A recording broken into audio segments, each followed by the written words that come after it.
Hello, welcome to another edition of 52 Tips to Land Your Next Job.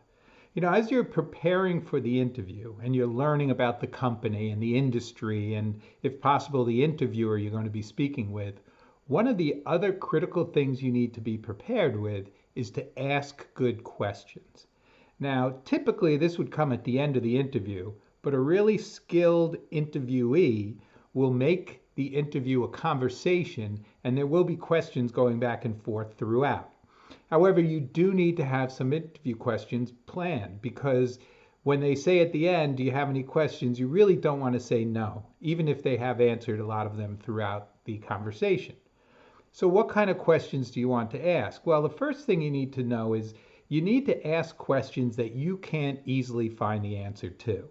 Asking questions such as, so what do you guys do anyway? Is probably not a good interview question. But asking something about the culture, asking something about the future of the business, the short and long-term plans of the business, those are things that you can't find just on the internet necessarily, but you can get some good in-depth responses from your interviewers. Another great question to ask, and this is my favorite, at the end of the interview, if you are speaking to the hiring manager, is the question of, if I'm lucky enough to get this position and I'm sitting here in front of you 1 year from now and you're giving me my performance review, what will I have done to have gotten the best performance review I could possibly get? Now, it's probably pretty obvious why that's a great question, but you should be getting and gathering information and taking notes if you can about what it is that is most important to that hiring manager. Then you need to take the opportunity to reinforce that you're the person who can provide what they're looking for.